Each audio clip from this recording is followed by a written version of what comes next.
Hi everyone, welcome to the bare minimum education.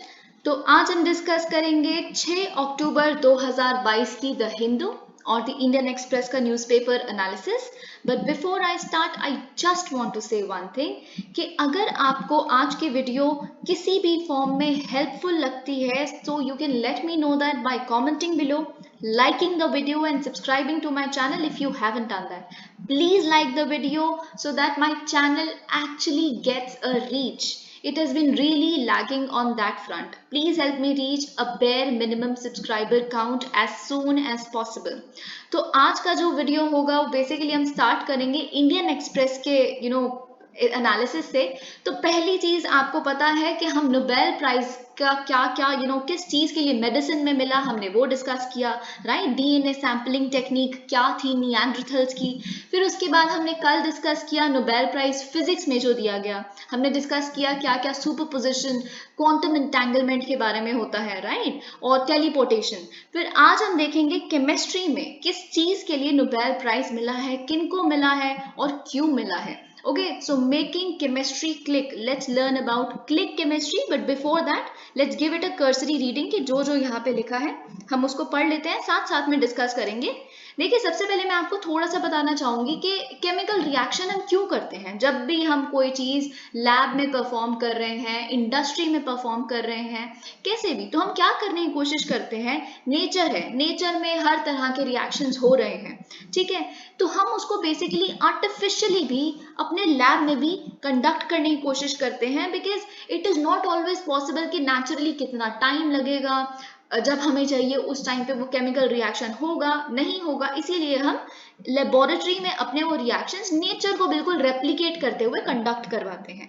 देखिए, एक बात है, लेकिन जब हम कोई भी रिएक्शन कंडक्ट करवाते हैं तो जैसे कि आप यहाँ पढ़ सकते हैं, हमारा एम क्या है, हम कुछ कॉम्प्लेक्स मॉलिक्यूल्स प्रोड्यूस करना चाहते हैं लैब में, राइट। लेकिन उसके प्रोसेस में, उसके वे में क्या होता है, हम जनरेट करते हैं बहुत सारा वेस्टेज ऑफ रिसोर्सेज, बहुत ही अननेसेसरी बाय प्रोडक्ट्स निकलते हैं केमिकल रिएक्शन से, जो एक रिएक्शन को इनएफिशिएंट बना देता है।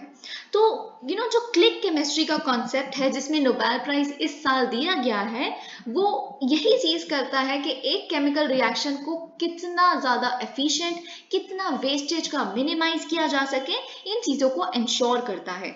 तो यही चीज यहाँ पे बेसिकली लिखी है। तो हम देखते हैं कि एक्चुअल में किनको नोबेल प्राइज मिले हैं। तो देखिए, 3 साइंटिस्ट को मिला है। Number 1 is Carolyn Bertozzi and number 2 is Barry Sharpless. ये दोनों बिलोंग करते हैं यूनाइटेड स्टेट्स को। तीसरे नंबर पे आते हैं मॉर्टन मेल्डन और ये बिलोंग करते हैं डेनमार्क को। तो देखिए, इनको प्राइज क्यों दिया गया है, क्योंकि इन्होंने एक रिलेटिवली रीसेंट फील्ड जो है केमिस्ट्री की, जिसे हम क्लिक केमिस्ट्री कहते हैं, इस चीज में अपना काफी ज्यादा कंट्रीब्यूशन किया है और डेमोन्स्ट्रेट किया है कि क्या इस केमिस्ट्री का पोटेंशियल है फार्मास्यूटिकल इंडस्ट्री में या और भी केमिकल इंडस्ट्रीज में, जो हमें एक्चुअल में काफी रिसोर्सेज को बचाने में भी हेल्प कर सकता है, ठीक है। तो देखिए, अगर आप सोच रहे हैं ये क्लिक केमिस्ट्री का नाम क्लिक केमिस्ट्री क्यों है, तो आपको लगेगा शायद हम माउस क्लिक करते हैं कंप्यूटर का, या फिर इस वजह से नाम डिराइव किया होगा, बट दैट्स नॉट करेक्ट। इसका जो नाम लिया गया है एक्चुअल में, it has been derive from the airline seat belts. तो एयरलाइन सीट बेल्ट्स क्या होती है, जब हम उसे फासन करते हैं तो हम उसे क्लिक करते हैं, राइट, उसे रोकने के लिए, राइट, ताकि हम आगे ना गिरें, ठीक है। तो एक परफेक्ट फिट होता है उसका, जिस उसमें हम डाल रहे हैं, राइट, उसको, ताकि they match with each other and we do not fall off. Okay, तो आइडिया यही है बेसिकली कि हम एक पर्टिकुलर कंपाउंड बनाए, कॉम्प्लेक्स मॉलिक्यूल बनाए, जिसका स्टार्टिंग मॉलिक्यूल बेसिकली ऐसा होना चाहिए। देखिए, 2 कंपाउंड्स यानी कि 2 अगर हम एलिमेंट्स को रिएक्ट करवा रहे हैं, वो एक दूसरे के साथ फिट हो, क्लिक करें एक दूसरे के साथ कंप्लीटली, ठीक है, ताकि जो केमिकल रिएक्शन है वो बहुत एफिशिएंट हो। ये नहीं हम ट्रायल एंड एरर कर रहे हैं, फिर उसमें 36 प्यूरिफिकेशन करने की कोशिश कर रहे हैं, फिर उसमें से एक एलिमेंट निकालेंगे, फिर दूसरे से रिएक्ट करवाएंगे। नो, हम परफेक्ट फिट मॉलिक्यूल्स देखें जिनको हमने एक दूसरे के साथ रिएक्ट करवाया और हमें पता है कि इसका फाइनल प्रोडक्ट क्या होगा, हमारा desired chemical compound, complex chemical compound, एक परफेक्ट फिट, जैसे एयरलाइन की सीट बेल्ट फिट हो जाती है अपने फास्टनिंग बेल्ट में।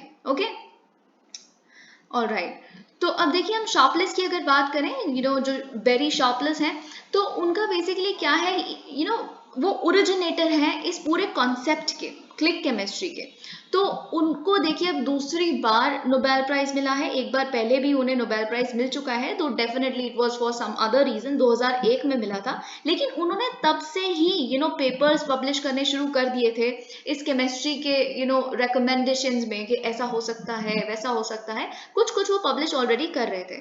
ठीक है, अब देखिए क्या है, क्यों इतना ज्यादा अट्रैक्टिव है क्लिक केमिस्ट्री का कॉन्सेप्ट, क्योंकि फार्मा इंडस्ट्री में जो बहुत सारे basically naturally occurring but industrially synthesised molecules को प्रोड्यूस करते हैं, तो जब आप 1 किलोग्राम किसी ड्रग को बनाते हैं, 1 किलोग्राम ऑफ ड्रग, है ना, तो फिर जब बेसिकली आप उसका रिजल्ट देखते हैं, उसको बनाने में कितना सारा वेस्टेज लगा है। 1 किलोग्राम ऑफ ड्रग को बनाने में नियरली केमिकल वेस्ट जो बनता है वो 25 से 100 किलो का बनता है। तो आप देख सकते हैं this is clearly not an efficient outcome.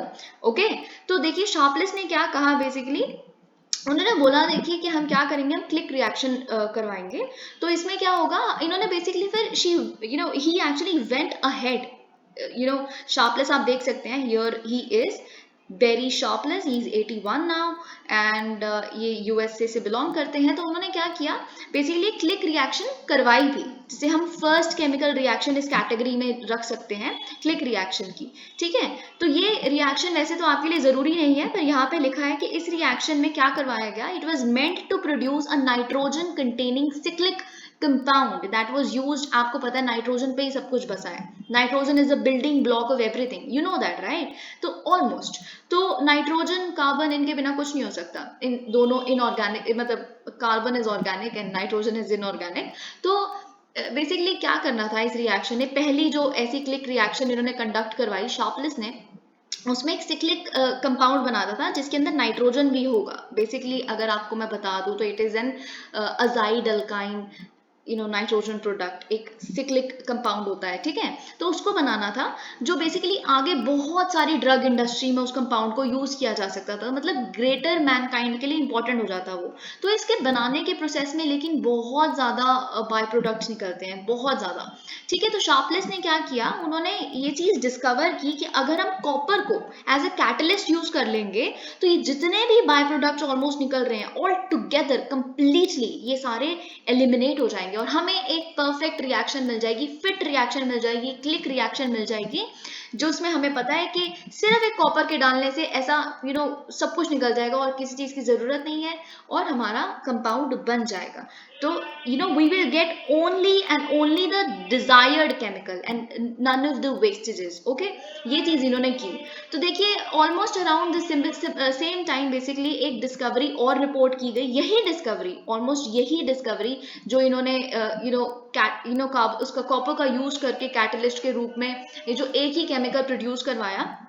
तो जो मॉर्टन मेल्डल है, मॉर्टन मेल्डल भी एक डेनिश साइंटिस्ट जो हमने अभी देखा, उन्होंने भी सेम चीजें सजेस्ट की थी, पर वो इंडिपेंडेंटली काम कर रहे थे दूसरे फार्मास्यूटिकल सब्सटेंसेस पे।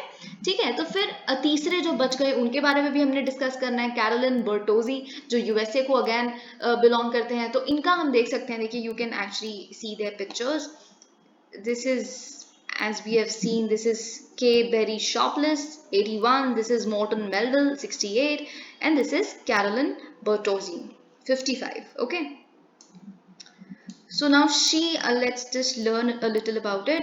तो नया जो ब्रेक थ्रू आया, बेसिकली सबसे बड़ा अचीवमेंट आप जो क्लिक रिएक्शन में, क्लिक केमिस्ट्री में देख सकते हैं, वो ये आया जो अराउंड 2004 के अराउंड हमने देखा। उसमें कैरोलिन ने ये दिखाया कि क्लिक केमिस्ट्री सिर्फ और सिर्फ केमिकल प्रोसेसेस में ही अपना योगदान नहीं दे सकती, बल्कि लिविंग सेल्स जो हैं, लिविंग रिएक्शंस हो रहे हैं, बेसिकली लिविंग सेल के अंदर जो बायोकेमिकल रिएक्शंस हो रहे हैं, उसको भी हम क्लिक रिएक्शंस के माध्यम से वेस्ट फ्री बना सकते हैं, एफिशिएंट बना सकते हैं, फिट बना सकते हैं। ठीक है, तो ये काफी अभी बहुत सारे एक्सपेरिमेंट्स कर रही हैं, जैसे कि एक कैंसर क्लिनिकल ट्रायल्स में इन्वॉल्व है, कैंसर ड्रग्स कैसे इस अप्रोच पे यूज किए जा सकते हैं और परफेक्टली एफिशिएंटली कैंसर को क्योर किया जा सकता है। देखिए ये तो बेसिकली आपने देख लिया कि यहाँ क्या लिखा था। जो स्टेटमेंट्स मुझे लगता है आपके लिए इंपॉर्टेंट है, and each one of them becomes important from the perspective of prelims, इसीलिए हम देखेंगे।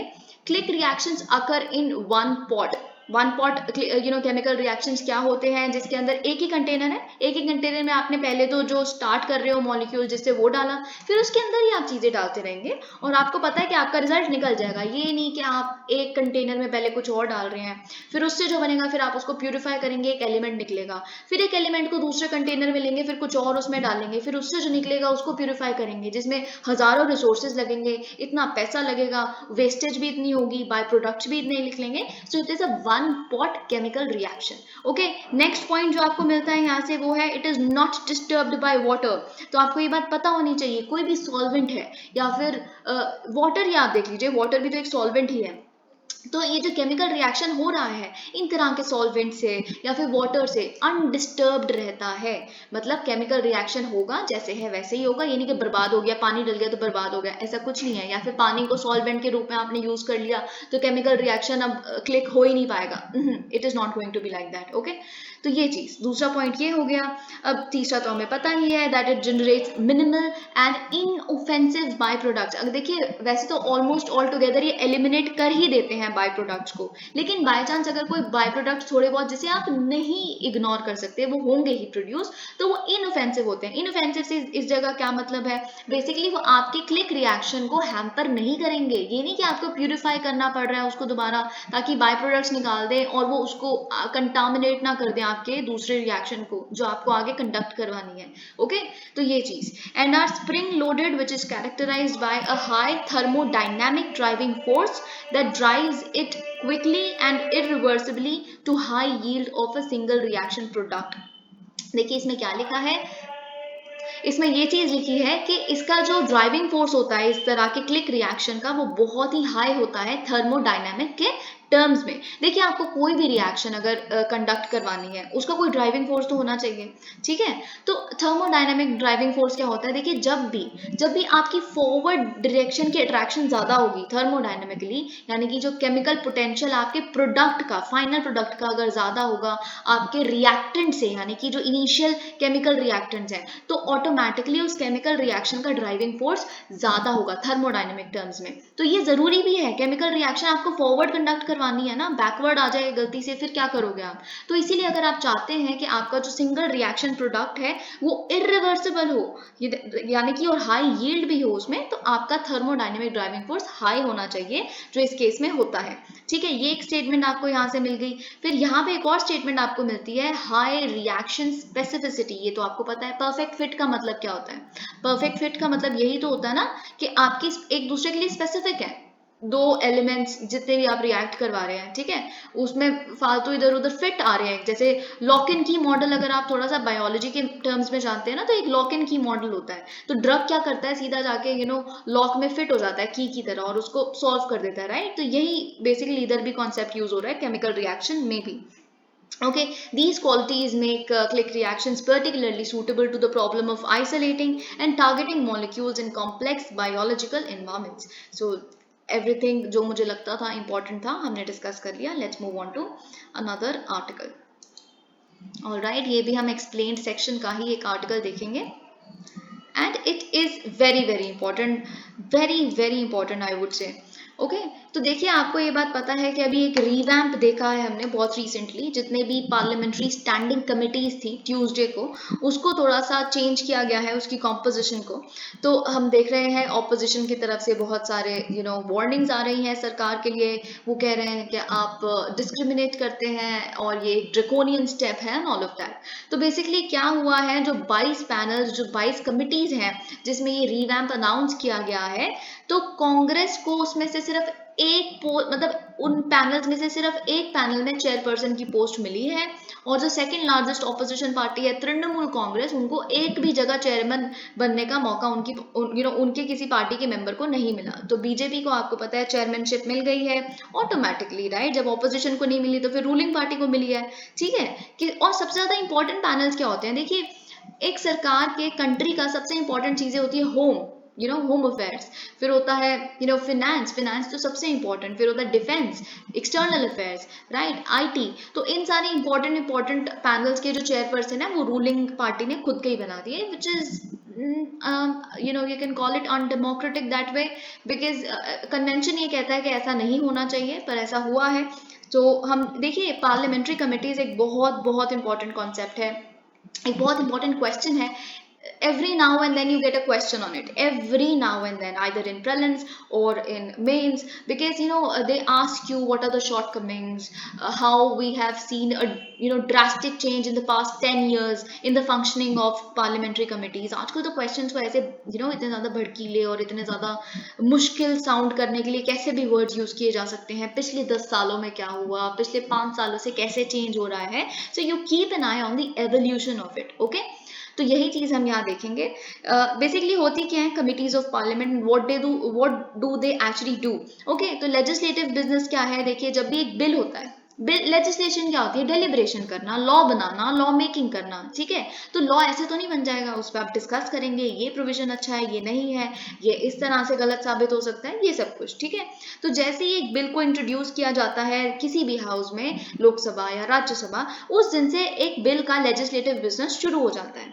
लेकिन लॉ मेकिंग का प्रोसेस बहुत कॉम्प्लेक्स है और पार्लियामेंट के पास होता है काफी लिमिटेड टाइम। आपको पता है एक सेशन चलता ही कितना है, चाहे हम विंटर सेशन देख ले, मॉनसून सेशन देख ले, बजट सेशन देख ले, और कितने ही सिटिंग्स के लिए मिलते हैं आपस में सारे एमपीज, राइट।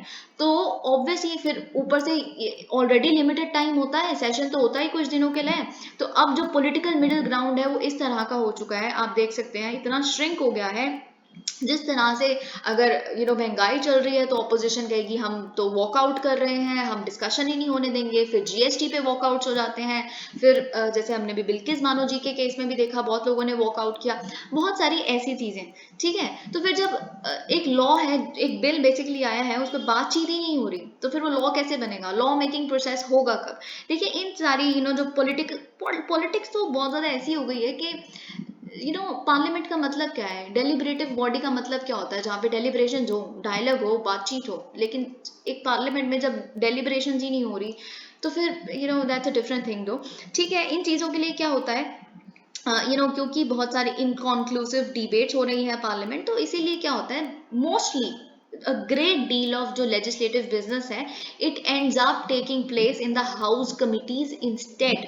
ओके, अभी हम यहाँ पे एक बहुत ही अच्छा सा एक कोट भी देखेंगे, which I would suggest you please take a note of it. एक पार्लियामेंट्री कमेटी क्या होती है, बेसिकली एक पैनल होता है ये एमपीज का। एक पार्लियामेंट्री कमेटी का बेसिकली अपॉइंट कौन करता है, बनाता कौन है पार्लियामेंट्री कमेटीज को, या उसके मेंबर्स को कौन इलेक्ट करता है या फिर अपॉइंट करता है। देखिए, या तो हाउस मिलके, हाउस के सारे मेंबर्स बोलेंगे ये काफी क्रूशल इशू है, तो इस पे ठीक है हम लोग बनाते हैं। ओके, फिर उसके बाद या फिर नॉमिनेट करते हैं स्पीकर। अभी देखिए हम और डिटेल में देखेंगे, कुछ रूल्स भी मैं आपको बताऊंगी। ओके, कौन से लोकसभा रूल्स हैं, राज्यसभा रूल्स हैं। ठीक है, और देखिए ये जो स्पीकर की डायरेक्शन होती है, जैसे अगर हम लोकसभा की बात करें, तो लोकसभा के अगर स्पीकर हैं तो उनकी डायरेक्शन के अंडर एक पर्टिकुलर कमेटी का काम होगा। ओके, और फिर देखिए फिर जब ये अपना काम कर लेती है कमेटी किसी भी बिल पे, तो फिर ये अपनी रिपोर्ट प्रेजेंट करती है या तो पूरे हाउस को, जहाँ पे उनके कलीग्स हैं बेसिकली, या फिर स्पीकर को। ठीक है, ये दोनों को ही अलाउड है। Parliamentary committees have their origins in the British parliament and you know that, क्योंकि आपको पता है। अब देखिए एक और चीज मैं आपको ये बताती हूँ कि अगर बाई चांस एक स्टेटमेंट आपके पास आती है कि जो पार्लियामेंट्री कमिटीज हैं, they do not draw their authority from any constitutional article, that is wrong। क्योंकि आपको लग सकता है पार्लियामेंट्री कमेटी एक कन्वेंशन है, हेल्दी प्रैक्टिस है and all of that, it is, I am not denying that. पर अगर आप कॉन्स्टिट्यूशन पढ़ेंगे तो कॉन्स्टिट्यूशन का जो आर्टिकल 105 है, आपको बहुत अच्छे से पता है, ये चीज हम डिस्कस कर रहे हैं, जो एमपीज की प्रिविलेजेस के बारे में बात करता है। तो देखिए अगर आप एमपी को प्रिविलेज दे रहे हैं कि आपको हम इम्यूनिटी देते हैं कि आपको किसी भी अगर सिविल केस है फॉर एग्जांपल आपके ऊपर, तो आपको आके अरेस्ट नहीं किया जा सकता, तो आपको प्रिविलेज क्यों दे रही है सरकार, मतलब बेसिकली कॉन्स्टिट्यूशन आपको प्रिविलेज क्यों दे रहा है, क्यों, आपकी आरती तो नहीं उतारने के लिए दे रहा है, इसीलिए दे रहे हैं क्योंकि आप एक लेजिस्लेटिव मेंबर हैं, आपका काम है लेजिस्लेशन पे डिस्कशन करना, एक लॉ को बनाना, और ये आपकी ड्यूटी है। और अगर आपकी इस ड्यूटी को कोई भी आके हैम्पर करेगा तो दैट इज रॉन्ग। तो आपकी ड्यूटी क्या है, बेसिकली डेलिब्रेशन करना, लेजिस्लेटिव प्रोसेस में इन्वॉल्व होना, कंट्रीब्यूट करना। इसीलिए आपको चुना गया है जनता द्वारा, राइट? तो फिर उसके लिए आपको कहाँ से, उसके लिए पार्लियामेंट्री कमेटी में जाके आप करोगे ना, जब असली फोरम ही वही बचा है बातचीत करने का, एक्सपर्टीज पे, जितने भी एक्सपर्ट्स हैं अगर किसी मुद्दे पे वो अपने सजेशंस देंगे, तो ऑब्वियसली इसका डेरिवेशन आर्टिकल 105 से भी है। फिर आता है आर्टिकल 118। तो आपको पता है आर्टिकल 118 क्या है? It gives parliamentary authority to make rules, parliament the authority to make rules to regulate its procedures and conduct of business. ठीक है, आर्टिकल 118 क्या कहता है? बेसिकली पार्लियामेंट के पास अथॉरिटी है, आप अपने रूल्स बनाएंगे खुद के, जैसे लोकसभा रूल्स हैं, राज्यसभा रूल्स हैं, आपको अपने यहाँ पे बिजनेस कैसे कंडक्ट करना है। फिर इन रूल्स के माध्यम से आपको पता है कमिटीज बनी, तो फिर कमिटीज जब बन गई है तो कमिटीज में लोग जब बेसिकली आप समझ रहे हैं ना, अपना बिजनेस कैसे कंडक्ट करेंगे आप, लेजिस्लेटिव बिजनेस कमिटीज के माध्यम से। तो ये भी इनडायरेक्ट अगर हम कहाँ से देख रहे हैं, कॉन्स्टिट्यूशन आर्टिकल से ही देख रहे हैं इसका डेरिवेशन। ठीक है, अब देखिए कौन कौन से हैं वेरियस हाउस पैनल्स। तो आपको पता है कि ब्रॉडली अगर हम बात करें, पार्लियामेंट्री कमिटीज क्लासिफाइड है इनटू फाइनेंशियल कमिटीज, जो बेसिकली फाइनेंशियल मैटर्स से डिस्कस करती हैं, कंट्री के जितने भी इंपॉर्टेंट फाइनेंशियल मैटर्स हैं।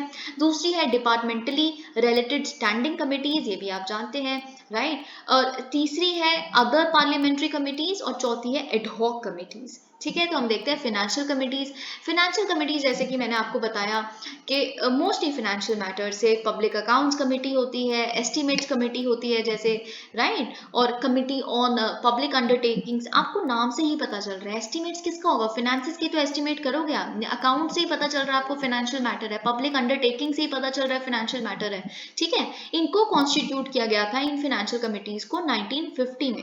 ठीक है, फिर अगर हम डिपार्टमेंटली रिलेटेड स्टैंडिंग कमिटीज की बात करें, आज तो हमें पता है कि 24 होती है, लेकिन क्या एवोल्यूशन है इसका? तो देखिए ये जो DRSCs होते हैं, basically they came into being in 1993, जब स्पीकर कौन थे लोकसभा के? शिवराज पाटिल। ये चीज भी आपको पता होगी अगर आप थोड़ा सा भी बेसिकली पढ़ चुके हैं अगर पार्लियामेंट्री कमिटीज के बारे में। तो इनका एम क्या था? ताकि इंक्रीज किया जा सके पार्लियामेंट्री स्क्रूटनी को, राइट? और मेंबर्स हैं उनको ज्यादा टाइम दिया जा सके ताकि वो अपना रोल सही से निभाएं, in terms of examining some important legislations. ठीक है, तो ये चीजें। फिर देखिए नंबर ऑफ कमिटीज को सब्सिक्वेंटली इंक्रीज किया गया 24 तक, और अगर यही अब प्रेजेंट सिनेरियो है, और हर कमिटी है 24 के 24 में हर कमिटी में 31 मेंबर्स होते हैं, 21 लोकसभा से आते हैं और 10 राज्यसभा से। ठीक है, तो ये चीज आपको पता है। Ad hoc committees says the name, ad hoc का मतलब क्या होता है? किसी भी एक किसी स्पेसिफिक पर्पस के लिए बनाना, जब वो पर्पस सॉल्व हो गया तो फिर टाटा बाय बाय। ठीक है, तो जैसे ही अगर एक कमिटी बनाई गई, एक प्रोमिनेंट इशू है जो पहले कभी आपने कॉन्टम्पलेट भी नहीं किया कि अराइज हो सकता है, इस तरह का बिल लाया गया, फिर आपने उसके लिए एक एडहॉक कमिटी बना दी। ठीक है, फिर it would cease to exist as soon as it completes its task. Okay, जो उसको असाइन किया गया था, फिर वो अपना बेसिकली सबमिट कर देगा रिपोर्ट हाउस को या स्पीकर को, जैसे भी। ठीक है, अगर हम प्रिंसिपल एडहॉक कमिटीज की बात करें, कौन सी होती है? Joint committee. आपको पता है जब एक क्या कहते हैं बेसिकली जब एक बिल पे बिल्कुल कोई कंसेंसस रीच ही नहीं हो पाता है ना, उन्होंने राज्यसभा ने बेसिकली मना कर दिया 14 डेज के अंदर अंदर, या जो भी जैसे भी होता है, कोई भी एक कंसेंसस आ ही नहीं पा रहा, तो फिर उसके बाद एक जॉइंट कमेटी एडहॉक पर्पस पे इस पर्टिकुलर बिल के लिए स्पेसिफिकली, या सिलेक्ट कमिटीज जो होती हैं, राइट, जो पर्टिकुलर हाउस को बिलोंग करती है, ये होती हैं एडहॉक कमिटीज। अगर हम पार्लियामेंट की वैसे बात करें तो it can also constitute a joint parliamentary committee with special purpose with members from both the houses, for ये वही वाली joint parliamentary committee है जो मैं आपको भी बता रही थी। ठीक है, ये चीज। Also either of the two houses can set up a select committee from the members from that house, ये चीजें मैंने आपको बता दी। ठीक है, तो okay, how do discussions in the committees different from those in parliament? Very important and you know that। देखिए जब कुछ चीजें हैं जो आपको यहाँ से नई सीखने के लिए मिलेंगी, वो ये है कि क्या होता है जब एक बिल पे आपको अपना कुछ बोलना है, आप एमपी हैं, ठीक है, आपको टाइम दिया जाएगा, आप इस बिल पे बोलिए आपका क्या सुझाव है या आप क्या सोचते हैं इसके बारे में, तो फिर आपको जितना टाइम मिलेगा वो बिल्कुल उसको प्रोपोर्शनेट होगा जितना आपकी पार्टी का साइज है एक पर्टिकुलर हाउस में, आपके कितने पार्टी के मेंबर जीत के गए हुए हैं, आप मेजोरिटी हैं, आप लार्जेस्ट ऑपोजिशन पार्टी हैं या फिर आप रूलिंग पार्टी है, ये डिपेंड करता है बेसिकली। ठीक है, तो उतना टाइम मिलता है आपको बोलने के लिए। ठीक है, तो इसीलिए क्या होता होता है जब देखिए अगर ऑपोजिशन बहुत ही कम है, अगर वीक है, जैसे प्रेजेंट सिनेरियो में सरकार की मेजोरिटी इतनी है, ठीक है, तो फिर ऑब्वियसली एमपीज को बहुत कम मिलता है time, they do not even get adequate time to put forward their views in the parliament, right? तो क्या पता जो बोलना चाहते हैं वो उस पर्टिकुलर सब्जेक्ट पे एक्सपर्ट हो. If you take an example of say Shashi Tharoor, and some bill comes up as far as foreign affairs is concerned, so he is an expert on that, right? He could have probably spoken at ends, पर उनको अगर time नहीं मिला तो फिर वो कैसे अपना योगदान दे पाएंगे, जो उनको कॉन्स्टिट्यूशन कहता है कि आपको ड्यूटी निभानी है, इसलिए हम आपको प्रिविलेज दे रहे हैं, ठीक है? तो इसीलिए कमिटीज बनाई जाती हैं. कमिटीज छोटे छोटे ग्रुप्स होते हैं और उनमें मीटिंग्स होती है, ठीक है, जिसमें हर एक मेंबर है कितना भी बोल सकता है. पार्लियामेंट में तो कंस्ट्रेंट आ गया टाइम का, ठीक है, यहाँ पे सबको चांस मिलता है बोलने का, सबको टाइम मिलता है डिस्कशन में कंट्रीब्यूट करने का. पार्लियामेंट में आपको पता है सिर्फ अराउंड 100 सिटिंग्स होती हैं एक साल में, लेकिन कमेटी की मीटिंग्स देखिए, पार्लियामेंट्री कैलेंडर जो होता है, ये होगा बजट सेशन, ये होगा मॉनसून सेशन, ये होगा विंटर सेशन, उसमें तो फिर कुछ ही सिटिंग्स हुई, लेकिन ये पूरे साल चलती हैं. ये जो पार्लियामेंट्री कमिटीज हैं, ये आप कभी भी आप लाइब्रेरी में जाइए पार्लियामेंट की, आप वहां बैठ के डिस्कस कर सकते हैं, जैसे भी जहां भी डिसाइड होता है. It is independent of the parliament calendar. तो ठीक है, दैट वे आपको पता चल गया कि कितना भी टाइम ले सकते हो आप बोलने के लिए. इसका मतलब ये नहीं है कि आप डिले कर दो, but you get my point, right? तो यही चीज यहाँ पे लिखी है.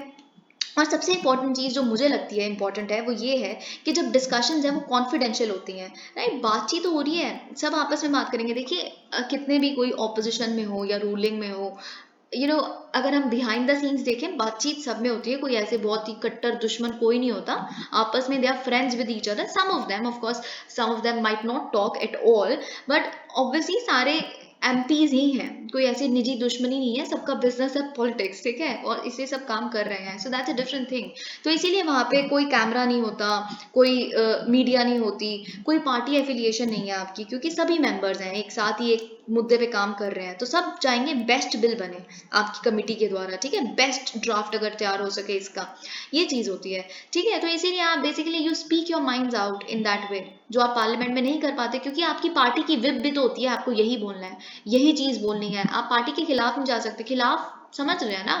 तो ये चीज, तो आपकी कोई टेलीकास्ट नहीं होनी लाइव, आपकी प्रोसीडिंग्स कुछ भी नहीं होना. तो रियल डिस्कशंस एक्चुअल में कमिटीज में ही होती है, जिसने बेसिकली यही कोर्ट के बारे में मैं आपको बता रही थी. इसकी वजह से यूएस जो फॉर्मर यूएस प्रेसिडेंट थे वुड्रो विल्सन, उन्होंने क्या कहा था कि Congress in session is Congress on public exhibition, whilst Congress in its committee rooms is Congress at work. असली काम तो कमेटी में ही होता है. ओके, जो कमिटीज हैं they work closely with multiple ministries. आपको ये बात पता है, ताकि इंटर मिनिस्ट्रियल कोऑर्डिनेशन भी हो सके, जो यूजुअली हम नहीं देख पाते, राइट? तो बिल्स बेसिकली जब रिटर्न किया जाता है ना हाउस को, तो एक काफी वैल्यू एडेड फॉर्म में रिटर्न होता है, क्योंकि इतना उस पे एक्सपर्टीज जा चुकी है, इतनी डिस्कशंस जा चुकी हैं. Okay, now how are the committees constituted and how are their chairpersons chosen? तो आपको पता है, अगर हम DRSCs की बात करें तो आपको ये बात बहुत अच्छे से पता है कि there are 16 departmentally related standing committees for Lok Sabha and 8 for Rajya Sabha. अब इसका मतलब क्या है? अगर 8 राज्यसभा की DRSCs हैं, तो मतलब राज्यसभा के चेयरमैन उनके हेड्स डिसाइड करते हैं, राइट? और फिर अगर हम लोकसभा की अगर 16 की बात करें, तो लोकसभा के स्पीकर हैं, कौन होंगे इन कमिटीज के हेड, वो डिसाइड करते हैं. तो दैट वे, ओके. तो अगर हम बात करें मेंबर्स, तो लेकिन ऑब्वियसली दोनों में ही, दोनों हाउसेस में उसे होते हैं, जैसे अभी हमने डिस्कस किया 21 from Lok Sabha and 10 from Rajya Sabha basically. So that way, वो ऑब्वियसली ये चीज हम जानते हैं. अगर हम लोकसभा और राज्यसभा पैनल्स की बात करें, जैसे मैंने बताया, they are headed by members of the respective houses. Okay, अगर हम बात करें इंपॉर्टेंट लोकसभा पैनल्स कौन से हैं, एग्रीकल्चर है, या आप याद कर सकते हैं, I think you should remember this. Agriculture है लोकसभा में, coal, defence, external affairs, finance, communications and information technology, labour, petroleum and natural gas and railways. Important Rajya Sabha panels की बात करें, commerce, education, health and family welfare, home affairs and environment. देखिए आप थोड़ा सा अगर लॉजिक लगाएंगे, आपको ये बात पता चलेगी कि राज्यसभा क्या है. राज्यसभा में सारे स्टेट्स के मेंबर्स आते हैं, स्टेट्स के रिप्रेजेंटेटिव्स. तो जो जितने भी कॉन्करेंट लिस्ट के सब्जेक्ट्स होते हैं, मोस्टली वो यहाँ पे है, आप देख सकते हैं। एडुकेशन एक कॉन्करेंट सब्जेक्ट है। एडुकेशन में सिर्फ जो बेसिकली सेंट्रल गवर्नमेंट है, सिर्फ उनका थोड़े ना से है, स्टेट गवर्नमेंट्स का भी से है। तो that way education here, health and family welfare सबका मुद्दा है इसमें। सिर्फ जो ऊपरी सरकार है, सेंट्रल गवर्नमेंट, वो तो काम नहीं करेगी उस पर, ठीक है। ये सब आप देख सकते हैं, लेकिन होम अफेयर्स है जो आपको एक्स्ट्रा देखना है। Okay, Now there are other standing committees for each house, ये बात आपको पता है। लोकसभा की अपनी बिजनेस एडवाइजरी कमेटी है, राज्यसभा की अपनी है। लोकसभा का अपना प्रिविलेजेस कमेटी है, और राज्यसभा की प्रिविलेजेस जितनी भी हैं वो मेंटेन हो रही है। हर एमपी की नहीं हो रही है, वो राज्यसभा की अलग है, और लोकसभा की अलग है। ये बात आपको पता है। प्रिसाइडिंग ऑफिसर की अगर हम बात करें, जो हर हाउस के प्रिसाइडिंग ऑफिसर है, chairman of Rajya Sabha and speaker of Lok Sabha, वो नॉमिनेट करते हैं मेंबर्स को। ये बात आपको पता है। अब एक चीज जो आपको यहाँ पे याद रखनी है, कोई भी मिनिस्टर जो है ना वो एलिजिबल नहीं होते, यानी कि सरकार के जो मिनिस्टर है, कैबिनेट मिनिस्टर या वैसे भी मिनिस्टर जो हैं, वो एलिजिबल नहीं होते कि उन्हें इलेक्ट किया जाए या नॉमिनेट किया जाए फिनेंशियल कमिटीज में, यानी कि public accounts committee and estimate committee, ठीक है। और कुछ कुछ डिपार्टमेंटली रिलेटेड कमिटीज में भी मिनिस्टर्स नहीं अपॉइंट किए जा सकते। Okay, and that's a good thing. Okay, और यहाँ पे अगर हम देखें, प्रिसाइडिंग ऑफिसर्स को यूजुअली अपनी डिस्क्रिशन यूज करने के लिए मिलता है कि वो कौन सी कमेटी को कौन सा मैटर यूज एलोकेट करना चाहते हैं कि नहीं करना चाहते, है ना। तो उनका अगर सजेशन लेना है कि नहीं लेना, it depends completely on the speaker. कभी कभी इसका आपने मिस यूज भी होते देखा है। ओके, और बेसिकली लेकिन ये अपनी पार्टी से ही कंसल्ट करके करते हैं, तो पार्टी का भी थोड़ा सा से आ ही जाता है। Politics can you can never keep politics out of, no matter how much of expertise you talk about. Okay, अगर हम बात करें appointment of heads of committees की, वो भी सिमिलर मैनर में होता है। कन्वेंशन ये कहता है कि जो मेन ऑपोजिशन पार्टी है उसको पीएसी चेयरमैन की पोस्ट मिलेगी, जो अभी मिली भी है कांग्रेस के। अगर आपको पता है, अधीर रंजन चौधरी, जो पब्लिक अकाउंट्स कमेटी है, उनके चेयरमैन अधीर रंजन चौधरी है। इससे पहले हुआ करते थे मल्लिकार्जुन खड़गे, जो अब आप देख रहे हैं कि कांग्रेस के प्रेसिडेंशियल इलेक्शंस में लड़ रहे हैं, किसके ऑपोजिट है, थरूर के ऑपोजिट, ठीक है। तो ये चीज, अगर हम चेयरमैनशिप की बात करें कुछ की कमिटीज की, तो पास्ट में तो हमने डेफिनेटली देखा है कि ऑपोजिशन पार्टीज को ही मिलती थी, लेकिन अब पैटर्न जो है आप चेंज होते देख रहे हैं। जो सरकार कर रही है वो आपको दिख रहा है, ठीक है। अगर हम बात करें पैनल्स की, जो हेड्स हैं उनके, बेसिकली हेड क्यों इंपॉर्टेंट है चूज करना, देखिए क्यों इतना बड़ा मुद्दा है ये डिस्कस करना कि किसी भी ऑपोजिशन पार्टी को हेड की पोस्ट नहीं मिली, चेयरमैन की पोस्ट नहीं मिली, क्योंकि वो हेड डिसाइड करेगा कि मीटिंग्स का शेड्यूल होगा क्या। उनका क्लियर रोल होता है कि एजेंडा प्रिपेयर करें हो, क्या किस बात पे बात होगी, किस तरह से बात होगी, एनुअल रिपोर्ट कैसे प्रिपेयर की जाएगी, ऑल ऑफ दैट, और and can take decisions in the interest of the efficient management of the committee as well. और जो चेयरपर्सन है वो प्रिसाइड करता है सारी मीटिंग्स पे, और वो डिसाइड कर सकता है कि किसे समन करना है पैनल के सामने, किसे नहीं करना। और आपको पता है ये जो भी इनविटेशन वो देते हैं कि आप पार्लियामेंट्री कमेटी के समक्ष आइए, अपना कंट्रीब्यूशन दीजिए एंड ऑल ऑफ दैट, हमें कुछ क्वेश्चन पूछना है कि कैसे काम किया जा सकता है, it is equivalent to a summon from a court. अगर आप नहीं मानते, if you do not come, you have to give the reason. जो पैनल एक्सेप्ट करेगा नहीं एक्सेप्ट करेगा वो डिपेंड करता है उसके चेयरपर्सन पे, ठीक है। तो चेयरमैन, लेकिन ऑब्वियसली किसको समन करना है किसको नहीं करना, उसके लिए आप खुद से इतनी ज्यादा डिस्क्रिप्शन नहीं यूज कर सकते। आप सारे मेंबर्स की, अगर आप मेजोरिटी एक्सरसाइज करते हैं, मेजोरिटी सपोर्ट, तो ही आप समन कर सकते हैं एक विटनेस को, ठीक है। अगर हम एमपीज की बात करें, एमपी देखिए एक और चीज मैं आपको बताना चाहूंगी। अगर आप वैसे ही आप सुन लीजिए मेरे से, खैर लोकसभा और राज्यसभा के रूल्स की अगर हम बात करें, लोकसभा का rule number 331D, if I am not wrong, और अगर हम राज्यसभा की बात करें, आई थिंक इट्स रूल 269 और 229, I am not sure, 269 most probably. तो ये क्या कहते हैं रूल्स, बेसिकली ये कहते हैं कि जो एमपीज हैं, जो कमिटीज के मेंबर होंगे, उनका 1 साल का टेन्योर है। तो इसका मतलब ये नहीं होता कि कमिटी का जो टेन्योर है वो 1 साल है, नहीं, कमिटी तो परमानेंट होती है, तभी तो उनका नाम स्टैंडिंग कमिटी है, which would stand no matter what.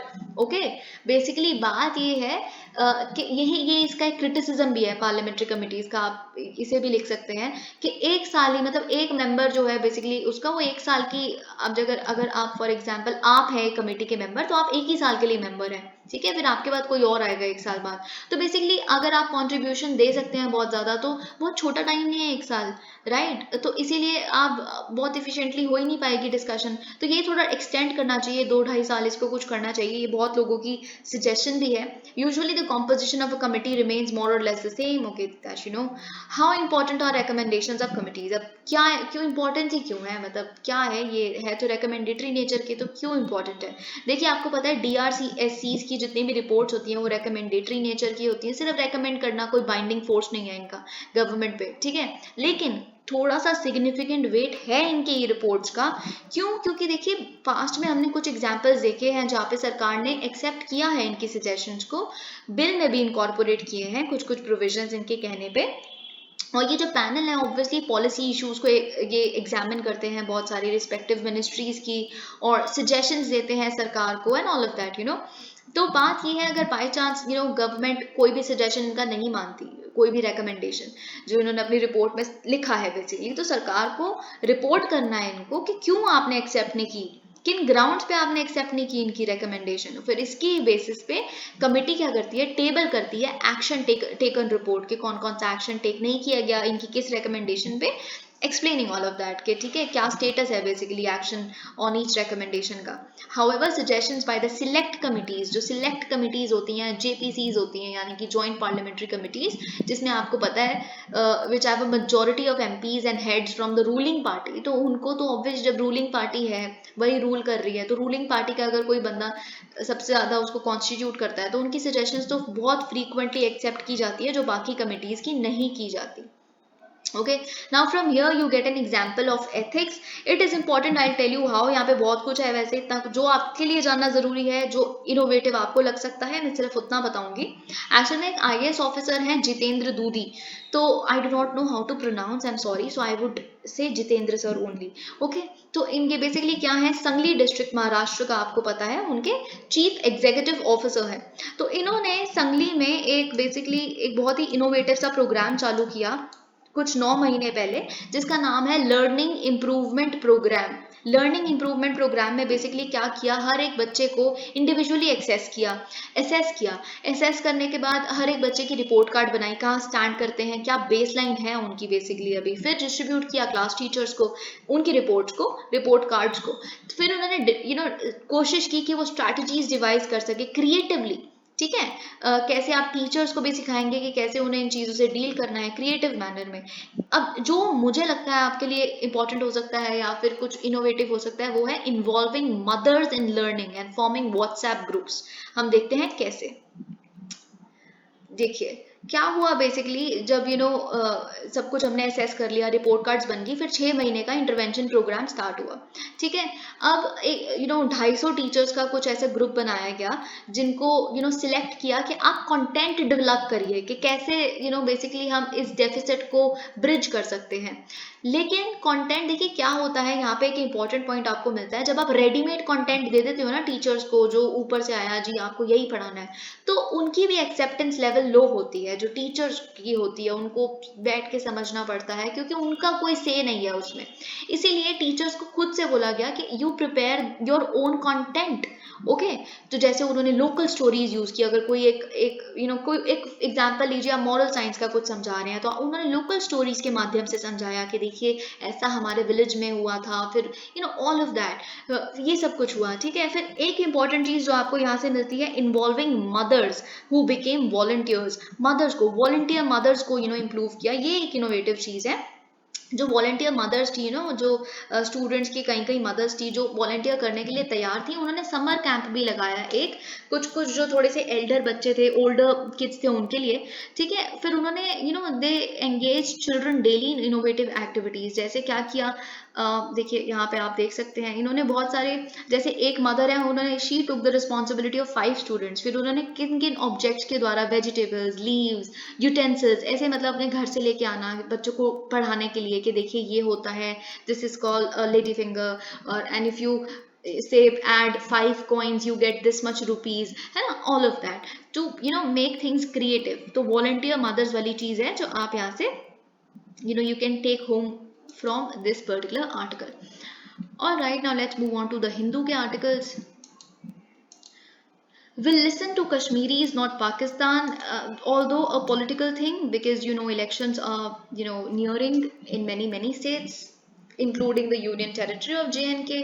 तो देखिए union home minister Amit Shah ने क्या कहा है वेंसडे को कि जो गुपकर अलायंस है, बेसिकली गुपकर अलायंस का क्या है आपको पता है, जितनी भी non BJP almost political parties है जम्मू कश्मीर में, जैसे PDP आप देख सकते हैं जिसमें महबूबा मुफ्ती है, या फिर आप और भी देख सकते हैं वहाँ पे जितने भी उमर अब्दुल्ला वगैरह जितने भी हैं, नेशनल कॉन्फ्रेंस के लीडर अगर आप देख सकते हैं, या कांग्रेस है ना, जैसे CPI के मेंबर्स भी, तो उन्होंने मिल के जो गुपकर अलायंस बनाई थी, जो अगस्त 5 को डिसीजन लिया गया था 2019 में, to strike down the autonomous semi autonomous nature of this particular region. तो उन्होंने गुपकर अलायंस बनाई थी। तो फिर देखिए उनका क्या है कि आप डायलॉग के माध्यम से कश्मीर का इशू डिस्कस करिए, आप पाकिस्तान से भी हो सके तो डिस्कस कर सकते हैं कि कैसे। तो इन्होंने बोला है अमित शाह जी ने कि हम क्यों बात करेंगे पाकिस्तान से कि क्या मुद्दा है क्या नहीं, कश्मीर का, POK का, या कैसे भी। तो मैं तो सिर्फ और सिर्फ यहाँ के लोगों से बात करूंगा, I will talk to the people of the valley. इन्होंने ये चीज बोली है, we will not listen to और talk to the people of Pakistan, why should we. तो ये चीज इन्होंने यहाँ पे कहा है। लेट्स सी कुछ कुछ आगे आने वाले टाइम में कश्मीर में क्या और चीजें आ रही हैं। जैसे हमने डिस्कस किया था अभी बहुत रिसेंटली एक multi purpose cinema hall 1990s के बाद खुला है, स्पेशली मूवीज उसमें दिखाई जाएंगी, स्किलिंग होगा एंड ऑल ऑफ दैट।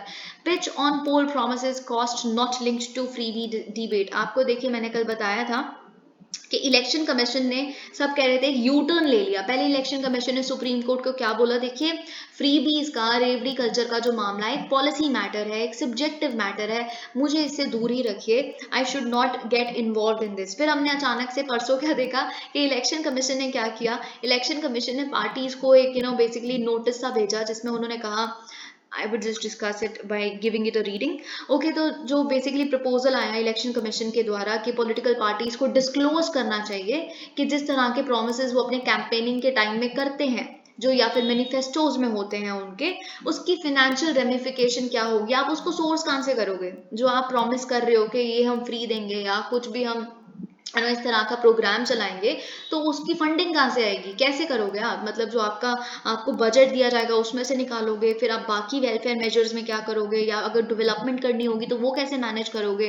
ठीक है, तो ये सारी चीजें उन्होंने बोली। और बहुत सारी जो पार्टीज थी उनसे फिर सजेशंस भी मांगी। देखिए the election commission had on Tuesday written to the heads of the recognized national and state parties to seek their views on its proposal that parties provide details of the cost and impact of promises they make during the elections। लेकिन इन्होंने finally क्या कहा है, देखिए election commission ने कहा है कि ये मेरा फ्रीबीज की डिबेट से तो लिंक्ड है ही नहीं है ये वाला प्रपोजल, ये it is not at all related to that, so this is not a U turn और whatever you call it. ये तो सिर्फ और सिर्फ ऑलरेडी जो हमारी एग्जिस्टिंग गाइडलाइंस हैं, ये बात सच है कि इनकी एग्जिस्टिंग गाइडलाइन में भी जो रजिस्ट्रेशन ऑफ पॉलिटिकल पार्टी से रिलेटेड है उसमें ये कहते हैं कि आप अपने कॉन्स्टिट्यूशन में लिखिए कि कैसे आप किस तरह का स्कीम्स आप लेके आएंगे और उसको फंड कैसे करेंगे।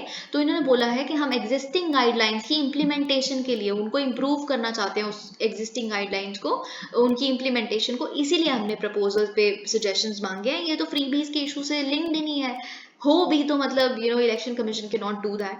Again a political thing, but just to tell you that, क्योंकि ये थोड़ा इंपॉर्टेंट पॉलिटिकल चीज है तो इसीलिए आपको बता देते हैं। Telangana CM launches new party makes foray into national politics. Now विपक्ष का होना नेशनल स्तर पे बहुत इंपॉर्टेंट है, as you see people talking about it. We see Bihar chief minister Nitish Kumar in the national politics race, then we see KCR now in the national politics case। आपको पता है कि कितना ये भी मिल रहे हैं। बाकी ये क्या चाहते हैं बेसिकली, एक थर्ड फ्रंट बनाना, आपको पता है ये चीज, जो कांग्रेस भी ना हो, बीजेपी ना हो, बाकी जो रीजनल पार्टीज है उनका एक थर्ड फ्रंट बनाया जाए, और KCR उसको लीड करना चाहते हैं बेसिकली।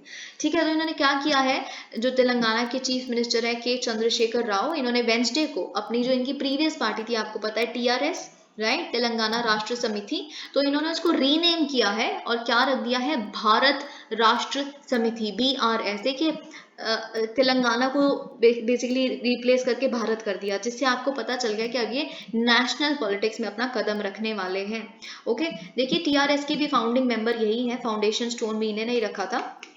लेकिन कहीं आप एडिटोरियल जगह पढ़ेंगे ना तो आपको पता चलेगा कि लोग कह रहे हैं just renaming a political party wouldn't do much, although I have huge respect for KCR, but I am not going into that.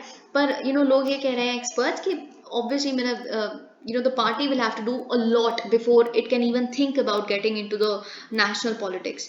So that way, but leave it aside. UP to hold employment fairs in minority areas.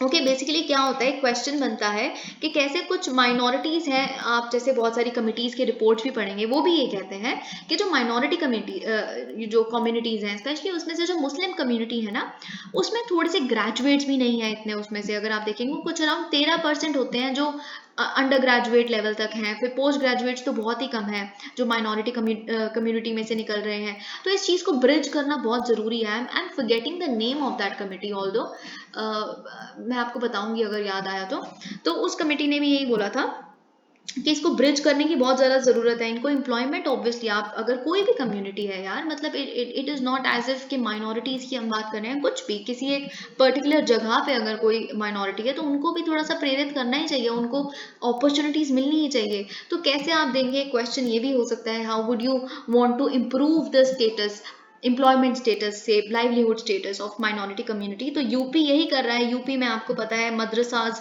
का सर्वे जब हुआ तो opposition ने कितना ज़्यादा लैम्पास्ट किया इस चीज़ को, ये सब कुछ आपको पता है, राइट. लेकिन अब फाइनली उसको थोड़ा सा कॉम्पनसेट करने के लिए यूपी सरकार क्या कर रही है, ये माइनॉरिटी वेलफेयर मेलाज लेके आएंगी, बेसिकली माइनॉरिटी एम्प्लॉयमेंट मेलाज, जिसमें टॉप कंपनीज आएंगी जैसे मारुति, महिंद्रा, और इनको इनवाइट किया जाएगा इन कंपनीज को, ताकि आके फेयर में सिलेक्ट कर सकें स्किल्ड माइनॉरिटी यूथ को इन दीज पर्टिकुलर अफेयर्स. और ये सब कुछ क्योंकि इन्होंने कहा है कि हमारी सरकार ये चाहती है कि माइनॉरिटीज़ भी कंट्रीब्यूट करें और बेनिफिट हो equally like other communities in the state. I am talking particularly about UP.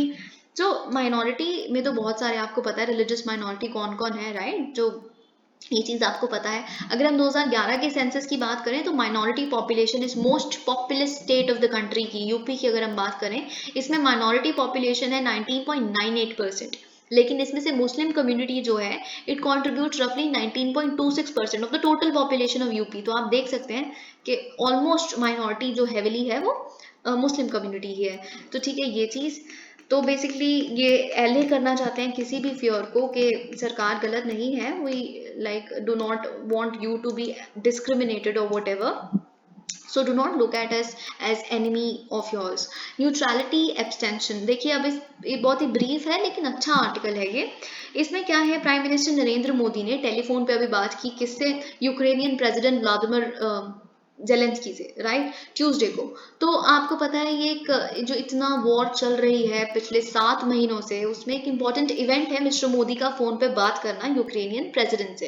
क्योंकि आपको पता है mister Modi quite often talks to Russian president Vladimir Putin, you know that. Almost last month ही हमने देखा कि जो उनका बातचीत हुई समरकंद में बायलेटरल लेवल पे, ओके.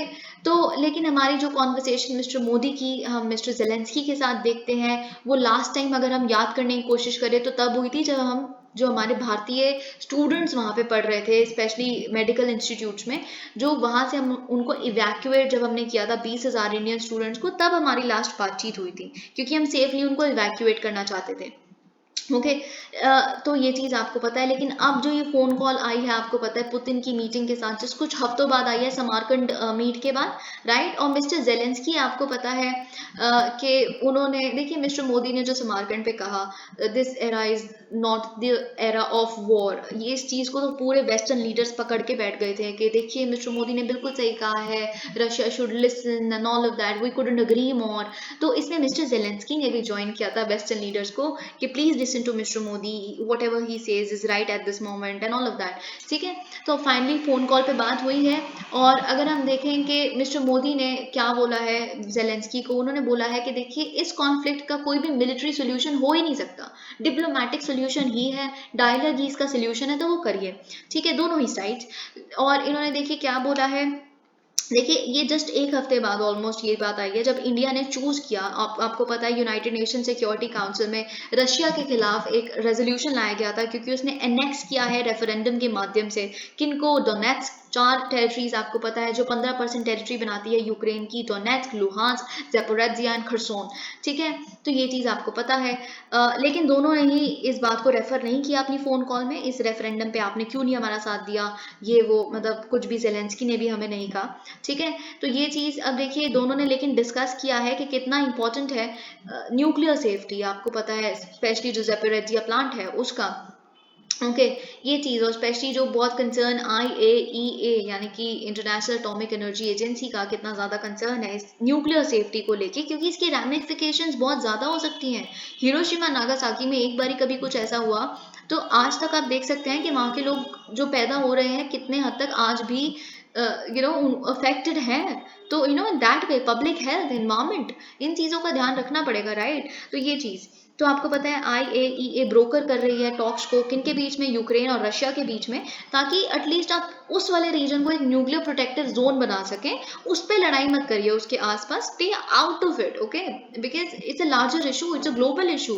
अगर किसी प्लांट को इम्पिंज किया जाता है एटलीस्ट न्यूक्लियर लेवल पे, ठीक है, अगर अभी तो अगर हम देखें कि प्लांट किसके कंट्रोल में है, रशियन कंट्रोल में है, and in oblast province where mister Putin recently declared annexation, क्योंकि एनेक्सेशन के माध्यम से हमने देखा कि ये अब रशियन कंट्रोल में आ चुका है, okay, which is obviously near the scene of fighting. अगर हम मिनिस्ट्री ऑफ एक्सटर्नल अफेयर्स की बात करें, उन्होंने बोला कि मिस्टर मोदी ने अंडरलाइन किया है एंडेंजरमेंट ऑफ न्यूक्लियर फैसिलिटीज को, जो हो सकता है, या कैटास्ट्रोफिक जो कॉन्सिक्वेंस हो सकते हैं पब्लिक हेल्थ और एनवायरमेंट के लिए, लेकिन उन्होंने कोई क्लैरिफाई नहीं किया कि ये जो न्यूक्लियर सेफ्टी को जो थ्रेट आ रहा है वो किस साइड से आ रहा है। उन्होंने ये चीज़ रशिया का नाम नहीं लिया, ना ही यूक्रेन का नाम लिया, ठीक है। तो ये चीज़ फाइनली मिस्टर मोदी ने एक्सप्रेस किया कि हम बिल्कुल रेडी हैं, भारत रेडी है, अगर किसी भी तरह का पीस एफर्ट इस जगह क्या होगा, दोनों की बातचीत में कोई हेल्प करना, यही होगा पीस एफर्ट, और क्या होगा, आप क्या कर लोगे वहां जाके, ठीक है। तो हमने बोला हम उसके लिए हर माध्यम में कंट्रीब्यूट करने के लिए रेडी हैं, जिसपे मिस्टर जेलेंस्की ने रिस्पॉन्ड किया कि देखिए हम अब किसी भी तरह का नेगोशिएशन, करंट प्रेसिडेंट जो है रशियन फेडरेशन के मिस्टर पुतिन, जिनको ना ऑनेस्टी पता है क्या होती है, ना डिग्निटी पता है क्या होती है, उनके साथ हम नहीं करेंगे। उनका रिप्लाई ये था। अब देखिए आपको पता है पिछले 7 महीनों में जो वॉर है, फिर उसके बदले में वेस्टर्न सैंक्शंस है, ये कितना ड्रामेटिक इम्पैक्ट दिया है उसने ग्लोबल फूड सिक्योरिटी पे, फ्यूल पे, एनर्जी सप्लाईज पे, and all of that, line of communication. देखिए बात ये है कि ये इनका कह रहे हैं, ये ऑथर ये कह रहे हैं कि लाइंस ऑफ कम्युनिकेशन ओपन रखना दोनों ही साइड्स के साथ, जो अभी तक हमने किया भी है, it is good only for India. India has definitely established a record in global piece making, आपको ये बात बहुत अच्छे से पता है। हमारे जो पीस कीपिंग फोर्सेस भी हैं, और वैसे भी हमने बहुत सारे ऐसे कॉन्ट्रीब्यूशंस किए हैं। लेकिन बात यह है कि new Delhi can only play that part if it also sets out its position more clearly. देखिए आपकी पोजीशन है क्या ग्लोबल स्टेज पे, आपकी पोजीशन क्या है वो किसी को क्लियर नहीं है। क्योंकि देखिए बात क्या है, हम एक तरफ तो वेस्टर्न सैंक्शंस जो ऑयल पे लग रही है, डिफेंस पे लग रही है, रशिया के साथ अगर हम ऑयल ले रहे हैं उस पर सैंक्शंस है, लेकिन हम उसको नहीं मान रहे, पर वो अंडरस्टैंडेबल है। क्यों? क्योंकि भारत का नेशनल इंटरेस्ट ये कहता है इन्फ्लेशन बहुत है, हमें चीपर ऑयल चाहिए, ठीक है, ये बात समझ आ गई। पर हम ये बहुत मुश्किल है कि हम कोरिलेट कर पाए मिस्टर मोदी के कमेंट्स जो हैं, जिस तरह से उन्होंने अभी फ़ोन कॉल पे दिए, या फिर external affairs minister S Jaishankar के जो रिमार्क है कि हम UN चार्टर के सपोर्ट में खड़े होते हैं, टेरिटोरियल इंटीग्रिटी के, सोवरेनिटी के, और फिर आप क्या करते हो, साथ साथ में आप एब्सटेन कर लेते हो हर वोट से। जो भी वोट क्रिटिसाइज करता है रशिया के एक्शंस को यूक्रेन पे, है ना, जो ऑब्वियसली बॉम्ब कर रहा है, शेल कर रहा है सिविलियंस को, एनेक्स कर रहा है ऑक्यूपाइड टेरिटरीज को, तो एक तरह आप UN चार्टर भी बोल रहे हो, फिर आप एब्सटेन भी कर रहे हो। How does one correlate? Okay, clarity तो आएगी नहीं ना। देखिए मुझे भी डर है, वैसे तो डर क्या, मुझे ऐसा लगता है कि शायद हमारा आने वाले टाइम में हम इतने फोर्स ना हो जाए कि एक हमें भी यस वोट देना पड़ जाए रशिया के खिलाफ। बिकॉज कितने टाइम तक हम कर लेंगे, कितना हम पे भी तो प्रेशर है वेस्ट का कि हम क्यों साथ दे रहे हैं रशिया का। ओके, अब देखिए एक वर्ड आप यहाँ पढ़ेंगे, gubernatorial procrastination is अनरीजनेबल। तो this word is related to governor. कोई भी अगर ग्यूबरनेटोरियल इलेक्शंस यानी कि गवर्नर इलेक्शंस या जो भी कुछ भी वर्ड अगर गवर्नर से रिलेटेड होता है उसको ये वर्ड दिया जाता है, स्पेशली यूएसए में। इसीलिए हम इन्होंने इस चीज को यहाँ पे लिखा है। तो देखिए यहाँ पे क्या बात चल रही है, governor is the persistently important topic for you. तो एक बिल जब भी स्टेट असेंबली को पास करना होता है और उसको लॉ बनाना होता है तो डेफिनेटली उसको असेंट मिलना बहुत जरूरी है। किसके द्वारा? गवर्नर के द्वारा। तो गवर्नर देखिए आपको पता है governor is a part of state legislature, वैसे ही president is a part of parliament. आपको ये बात पता है, राइट? तो इसीलिए डेफिनेटली जो लॉ मेकिंग है तब तक कंप्लीट नहीं हो सकती जब तक वो साइन नहीं कर देते उस पर। इसीलिए गवर्नर का एसेंट सबसे क्रूशल एक्ट बन जाता है पूरे लॉ मेकिंग प्रोसेस में। आपने कितनी डेलिब्रेशन की हो, आपने कितना भी कमिटी वर्क किया हो, कितना भी कुछ भी किया हो उसके लिए, एक लॉ के लिए बनाने के लिए एक बिल को, लेकिन अगर बाय चांस आपको असेंट नहीं मिला, एवरीथिंग गोज इन वेन। सबसे क्रूशल क्योंकि गवर्नर का असेंट है। Examples of Kerala and Tamil Nadu ये आप कोट कर सकते हैं बिल्कुल अपने आंसर्स में, क्योंकि रिसेंट एग्जाम्पल्स यही हैं। गवर्नर का असेंट देखिए हम देख रहे हैं कि कैसे इन दोनों स्टेट्स में बहुत इंपॉर्टेंट चीज बन चुकी है। तमिलनाडु में अगर हम बात करें, गवर्नर ने क्या किया, एक बिल था जो बेसिकली तमिलनाडु को एग्जेम्प्ट कर रहा था, तमिलनाडु के तमिल स्टूडेंट्स को, किसमें से? नीट में से। ठीक है, क्योंकि वो कहते हैं स्टालिन और पिछली सरकार भी यही कहती थी कि हमारा अपना तरीका है अपने यहाँ के इंस्टीट्यूशंस में एडमिशन देने का, यहाँ के बच्चों को मेडिकल इंस्टीट्यूशंस में, और हम स्टेट लेवल पे ही करते आ रहे हैं इतने सालों से, अचानक से NEET, this is something we can not tolerate. तो इसलिए एग्जेम्प्ट करना चाहते हैं एटलीस्ट तमिलनाडु को नीट के अम्ब्रेला से। तो लेकिन इन्होंने जब गवर्नर को असेंट के लिए 2-3 बारी भेजा, उन्होंने फिर क्या किया, उसको रिजर्व कर लिया प्रेसिडेंट के असेंट के लिए, प्रेसिडेंट के बेसिकली डिले के लिए। ठीक है, ये हो गया। फिर केरला की अगर हम बात करें, केरला में तो आप देख ही रहे हैं किस तरह से पब्लिकली दोनों एक दूसरे के बारे में गलत बोलना शुरू हो गए हैं। फिर लोकायुक्त अमेंडमेंट बिल है, उसमें भी उन्होंने अनाउंस कर दिया पब्लिकली गवर्नर के कि हम असेंट दूंगा ही नहीं मैं। ठीक है, केरला यूनिवर्सिटी अमेंडमेंट बिल को भी इन्होंने मना कर दिया पब्लिकली। ये सारी चीजें, ठीक है। Such actions by governors throw the legislative programmes of governments out of gear because of the uncertainty surrounding the assent. ठीक है, अब आर्टिकल 200 देखें अगर हम कॉन्स्टिट्यूशन का, वो प्रोवाइड करता है कुछ ऑप्शंस, जो गवर्नर को उसमें से एक ऑप्शन चूज करना होता है कि वो बिल के ऊपर ये ऑप्शन है लॉ बनने के लिए। ठीक है, तो या तो वो असेंट दे दे, ठीक है, उसको मतलब हामी भर दे कि हाँ जी बिल लॉ बन जाएगा, या तो आप you send the bill back to the assembly कि आप रिकंसिडर करो, है ना, असेंबली को ये चीज बोल दो, या फिर पूरे बिल को ही रिकंसिडर करो या कुछ प्रोविजंस को रिकंसिडर करो। इस केस में क्या होता है, असेंबली अगर बाय चांस पास कर देती है without making any change in the bill, जब उनको रिकंसिडर करने के लिए बोला गया, तो फिर अगर वो गवर्नर को वापस भेजेगी same as it is original bill के ही फॉर्म में, तो फिर he will have to give the assent, जैसे प्रेसिडेंट को देना पड़ता है। और आपको पता है this provision contained in the article 200 proviso unambiguously affirms the primacy of legislature, if I'm not, yes, of the legislature in the legislative exercise। इससे साफ पता चलता है कि लेजिस्लेचर की प्रेमेसी है लेजिस्लेशन के प्रोसेस में। ओके, थर्ड ऑप्शन क्या होता है, 4 ऑप्शन होते हैं, उसमें से थर्ड कौन सा है कि आप बिल को रिजर्व कर सकते हो for the consideration of president, लेकिन वो भी आप किसी भी बिल को नहीं कर सकते। ठीक है, तो प्रोविजन ये चीज बिल्कुल क्लियर करता है कि आप प्रेसिडेंट के लिए किसी चीज को सिर्फ तभी किसी बिल को रिजर्व कर सकते हो जब गवर्नर को ये चीज पता है, ही और she is of the opinion कि जो बिल है it would endanger the position of the high court by whittling away its power, या किसी बिल में ऐसा लिखा है कि अगर हम ये वेलफेयर स्कीम कर रहे हैं तो वो हाई कोर्ट उस पर जुडिशियल स्क्रूटिनी नहीं कर सकता, तो फिर तो ये आप जुडिशियल पावर के अगेंस्ट जा रहा है हाई कोर्ट के, तो आप इसको प्रेसिडेंट के उसके लिए रिजर्व करिए ओपिनियन के लिए। तो पर वैसे आप नहीं कर सकते। ठीक है, तो कॉन्स्टिट्यूशन में कहीं भी मेंशन नहीं है कोई भी अदर टाइप ऑफ बिल जो आप रिजर्व कर सकते हो। तो आप देख सकते हो एक क्लियर वायलेशन है नीट का भी जो आपने रिजर्व किया। ओके, ये चीज ठीक है। nevertheless the courts have conceded a certain discretion to the governors। ये बात है कि कोर्ट्स ने अपनी कुछ जजमेंट्स में दिया है कि थोड़ी बहुत डिस्क्रिशन आप प्रेसिडेंट को बिल सेंड करने हैं उसमें यूज कर सकते हैं, that's a different thing. Fourth option अगर हम देखें, विद होल्डिंग देयर असेंट, मतलब बेसिकली मतलब विदहोल्ड करने का मतलब क्या होता है कि आपने असेंट दिया ही नहीं, मतलब वो बिल खत्म। ठीक है, बेसिकली तो ऐसा कभी भी गवर्नर करता ही नहीं है। It is like rejecting the bill. Okay, क्योंकि एक अनपॉपुलर एक्शन हो सकता है, लोग गवर्नर के खिलाफ हो जाते हैं या फिर बहुत कुछ ऐसा। ठीक है, तो फिर मतलब लोग कहेंगे गवर्नर ही बिल्कुल it is an arm of the central government and all of that, you listen. Okay, अब legislature reflects the will of the people, that's true, क्योंकि आप इलेक्ट किए गए हैं, आपको जनता ने इलेक्ट किया है, तो असली हकदार भी आप ही हैं लॉ बनाने के, ये बात तो अनडिस्प्यूटेड है, ठीक है। तो ये चीज, और कॉन्स्टिट्यूशन डेजिग्नेटेड बॉडी भी लेजिस्लेचर ही है लॉज बनाने के लिए। तो गवर्नर अगर इस तरह की जो पीपल की एस्पिरेशंस हैं उसको अगर निगलेक्ट करता है और रिफ्यूज कर देता है असेंट को, और फिर आप डिफीट कर देते हो लेजिस्लेटिव प्रोग्राम को जो एक इलेक्टेड गवर्नमेंट के द्वारा आ रही है, तो you go against the spirit of the constitution, ये इनका कहना है। कुछ एग्जाम्पल्स जो आप कोट कर सकते हैं अपने आंसर्स में वो हमें यहाँ से मिलते हैं। देखिए, अगर हम यूनाइटेड किंगडम की प्रैक्टिस की बात करें तो यूनाइटेड किंगडम यानी कि यूके में क्या होता है, वहाँ पे भी रॉयल असेंट यानी कि जो क्राउन है, जो क्वीन अभी तक या फिर अब तो किंग होंगे, उनके असेंट की जरूरत है ताकि एक बिल एक लॉ में बन सके, ठीक है।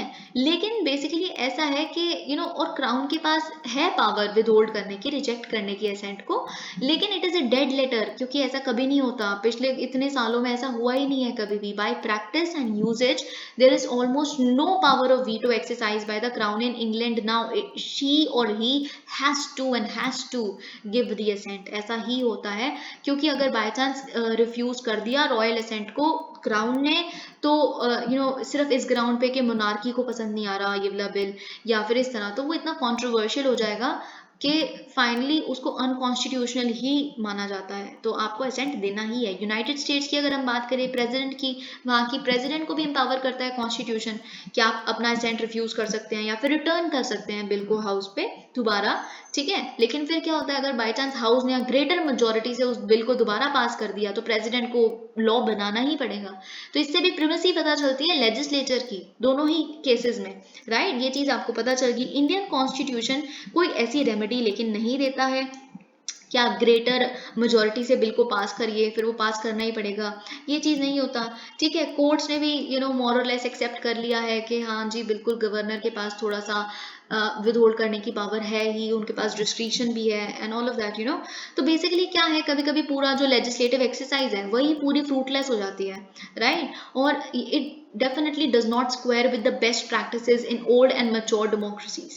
Issue of challenge, देखिए अगर हम देखें इस कॉन्टेक्स्ट में एक लेजिटिमेट क्वेश्चन जो अराइज होता है वो ये है कि क्या गवर्नमेंट, अगर एक स्टेट की बेसिकली गवर्नमेंट है, वो चैलेंज कर सकती है अगर उनके किसी भी बिल को एसेंट देने से रिफ्यूज कर दिया किसी गवर्नमेंट ने, तो वो क्या कोर्ट ले जा सकती है। तो आर्टिकल 361 जो है कॉन्स्टिट्यूशन का डेफिनेटली प्रोहिबिट करता है कि आप इस तरह की कोर्ट प्रोसीडिंग्स नहीं चालू कर सकते गवर्नर के खिलाफ या प्रेसिडेंट के खिलाफ, जो भी वो अपनी एक्सरसाइज में करते हैं, अपने पावर्स की एक्सरसाइज में, ठीक है। तो इसका मतलब इम्यूनिटी दी जाती है इस आर्टिकल 361 के तहत। लेकिन जो गवर्नर है डेफिनेटली जब डिक्लेयर कर रहे होते हैं कि हम विदहोल्ड कर रहे हैं अपने असेंट को, तो आपको डिस्क्लोज करना पड़ता है रीजन को रिटन फॉर्म में कि आपने क्यों रिफ्यूज किया, राइट। क्योंकि आप इतने बड़े कॉन्स्टिट्यूशनल अथॉरिटी हो, तो आप आर्बिट्री मैनर में तो ऐसी जी मेरे को अच्छा नहीं लग रहा है, ये वर्ड अच्छा नहीं लग रहा है, ऐसा तो नहीं हो सकता ना, राइट। तो ये चीज, तो अब देखिए अगर हम बात करें, अगर बाय चांस आपने जो ग्राउंड्स फिर मेंशन किए कि आपने क्यों रिफ्यूज किया असेंट देने से, तो अगर वो जो ग्राउंड्स आप दे रहे हो वो पता चल रहा है कि आपके मालाफाइड इंटेंशंस हैं, ठीक है, या फिर अल्ट्रा वायर्स है कंप्लीटली जो आप बोल रहे हो, तो गवर्नर का जो एक्शन है रिफ्यूजल का, it can be struck down as unconstitutional. ये पॉइंट कहाँ से पता चला है हमें, सुप्रीम कोर्ट की judgement Rameshwar Prasad and others versus union of India. Court ने इसमें कहा था जो इम्यूनिटी आर्टिकल 361 क्लॉज 1 देता है, वो किसी भी मामले में ये नहीं कहता कि वो पावर से, वो जो कोर्ट है उससे ये पावर नहीं ले लेता कि आप वैलिडिटी एग्जामिन नहीं कर सकते कि किन ग्राउंड्स पे, क्या पता ग्राउंड ही मैलाफाइड हो। इसमें उस पार्लियामेंट की या स्टेट गवर्नमेंट की क्या गलती है, अगर जो उनके इंटेंशन है वही गलत है गवर्नर के, क्या पता आप सेंट्रल गवर्नमेंट के कहने पे ऐसा कर रहे हो, है ना। गवर्नर, यही तो सबसे बड़ा पॉइंट है सेंटर स्टेट रिलेशंस में। Okay, of course the court will not be able to direct the governor. Obviously जो कोर्ट है डेफिनेटली ये नहीं कह सकता कि गवर्नर आप ऐसा करो कि आप अब असेंट दे दो, ऐसा नहीं कह सकते, राइट। तो बेसिकली बात यह है कि ठीक है उन्होंने बोल दिया आपका इंटेंशन मैलाफाइड था, फिर आर्टिकल 200 पे बात आ जाती है, ठीक है, ये इंटेंशन आपने रिफ्यूज कर दिया बिल को, फिर गवर्नर क्या कर सकता है, वो कहेगा कि मैं ठीक है प्रेसिडेंट के लिए रिजर्व कर देता हूँ, मुझे तो समझ नहीं आया कि बिल का क्या मतलब है ज़्यादा, तो फिर वही आप डिले कर दोगे, प्रेसिडेंट डिले कर देगा बेफालतू किसी भी चीज़ के लिए, दैट वे ये चीज़ हो सकती है। It is claim that since the constitution does not fix any timeline he fix नहीं है, गवर्नर को कितने टाइम में असेंट के क्वेश्चन पे अपना डिसीजन डिसाइड करना है, ठीक है, तो फिर कितने भी लेंथ तक वो अपने पास the governor can sit on the bills, से हम पॉकेट वीटो कहते हैं। तो आपको ये बात पता है, अगर एक स्टेटमेंट आ गई कि क्या एक पॉकेट वीटो का ऑप्शन कॉन्स्टिट्यूशन देता है, आर्टिकल 200 देता है, no, there is no such option, no such option, okay. तो ये चीज तो गवर्नर को इन्होंने कहा है कि जो ऑप्शंस उन्हें आर्टिकल 200 में दिए हैं उनमें से एक चूज करना चाहिए, और अपना ज्यादा जो बाउंड्रीज हैं उसको नहीं लांघना चाहिए, क्योंकि एक्शन में जो प्रिमेसी है लेजिस्लेशन के मामले में लेजिस्लेचर के पास है ना, ये चीज उन्होंने कही है। Caves of Bandhavgarh not Buddhist, देखिए अशोका यूनिवर्सिटी की एक प्रोफेसर है, ये इंपॉर्टेंट नहीं है, let's see how the situation evolves, क्योंकि आपको पता है एएसआई यानी कि आर्कियोलॉजिकल सर्वे ऑफ इंडिया ने रिसेंटली क्या किया था कि बांधवगढ़ जो टाइगर रिजर्व है उसके अंदर कुछ कुछ जो बुद्धिस्ट केस मिली थी, जो मैंने आपको बताया था, फाइनली 76 हो गई हैं।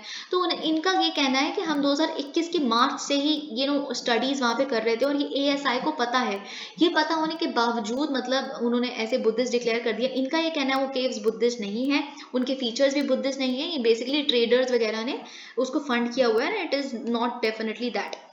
Let's see how things come up. Indian firms cough syrups may be tied to 66 deaths in Gambia. Gambia आपको पता है क्या है, एक वेस्ट अफ्रीकन नेशन है, तो इसमें कुछ बच्चों की स्पेशली डेथ हुई है, 66 डेथ्स हुई हैं। तो WHO उसको देख रहा है, डायग्नोज कर रहा है, सैंपल को टेस्ट कर रहा है, तो जिससे ये पता चला है कि बेसिकली अलर्ट जारी कर दिया गया, अभी फाइनल नहीं है, कि 4 कफ सिरप और कोल्ड सिरप जो यूज हो रहे हैं, जो बच्चे वहां पे पी रहे हैं बेसिकली, जिसे कौन बना रहा है, मैन्युफैक्चर कौन कर रहा है, made in pharmaceuticals of India. तो बेसिकली ये जिस तरह के सैंपल्स उसमें से देखिए कुछ कुछ मिला है, अगर हम कंटामिनेशन देखें तो unacceptable amounts of diethylene glycol and ethylene glycol as contaminants उस कफ सिरप में मिले हैं, तो जिससे बेसिकली किडनी इंजरीज हो सकती है या डेथ भी हो सकती है, जो हम देख रहे हैं। तो क्या सच में ये लिंक एस्टैब्लिश होगा? अगर बाई चांस होगा तो जो हमारा सपना है फार्मा किंग बनने का संसार का, वो थोड़ा सा हैम्पर हो सकता है। फिर लोग कहेंगे कि कंटामिनेंट्स हैं इनके ड्रग्स में and all of that, Putin expect situation in annex regions to stabilise, Kyiv presses counter attack. तो बेसिकली क्या है, पुतिन ने फाइनली बोला है कि हम चाहते हैं जो हमने एनेक्स कर ली हैं 4 टेरिटरीज उसमें स्टेबिलिटी आ जाए, लेकिन इन्होंने अब फाइनली कहा है, ऑर्डर्स दे दिए हैं अपनी सरकार को कि आप अब फाइनली कंट्रोल ले लो। यूरोप के लार्जेस्ट न्यूक्लियर प्लांट जिसकी हमने बात की थी, जो फाइनली रशियन कंट्रोल रीजन में आ चुका है, ज़ैपोरिज़िया के, जिसको लेके IAEA काफ़ी कंसर्न है। लेट्स सी इस पे फाइनली क्या ब्रोकर होता है, होना भी चाहिए, क्योंकि nuclear safety is definitely of Paramount importance. Sri Lanka is anticipating a significantly laser number of favourable votes eight UNHRC। आपको पता है श्रीलंका ने जिस तरह की श्रीलंकन गवर्नमेंट द्वारा, और वैसे भी जो सिविल वॉर थी 2009 वाली जो एंड हुई जब 2009 में, उसमें क्या क्या बेसिकली क्राइम्स हुए हैं, ह्यूमन राइट्स क्राइम्स हुए हैं एंड ऑल ऑफ दैट। तो श्रीलंका का अब रेजोल्यूशन आज ही वोट होने वाला है, हम इसके बारे में कल डिस्कस करेंगे प्रॉपरली। तो श्रीलंका बहुत ही कम होपफुल है कि उनको फेवरेबल वोट्स मिलेंगे, चाइना कर देगा, एक आधी कंट्री और कर देगी, ठीक है, पाकिस्तान में भी, ठीक है, लेकिन बाकी कंट्रीज कैसे सपोर्ट में वो जो वोट करेंगी। जिनीवा में जो 51st सेशन होने वाला है, तो इनके जो हेड है उन्होंने बेसिकली कहा है the number of votes will be significantly lesser, we have to be realistic, ये चीज़ इन्होंने कही है। लेकिन इन्होंने ये भी कहा है, देखिए ऑब्वियसली जो वोटिंग पैटर्न है वो डेफिनेटली एक फेयर रिफ्लेक्शन नहीं है कि बाकी मेंबर्स हमारे बारे में सोचते क्या है, ठीक है, क्योंकि बहुत सारी लॉबिंग होती है, प्रेशर करते हैं बहुत सारी पावरफुल कंट्रीज जैसे वेस्टर्न कंट्रीज वगैरह, बाकी कंट्रीज को, इंडिया फॉर एग्जांपल, कि आप इनके खिलाफ वोट करिए एंड ऑल ऑफ दैट। तो ये जियो पॉलिटिक्स है, इनका ये कहना है, ठीक है। तो हम इस चीज़ को प्रॉपरली कल डिस्कस करेंगे कि क्या होता है। Okay, White House calls OPEC plus supply cut move short cited.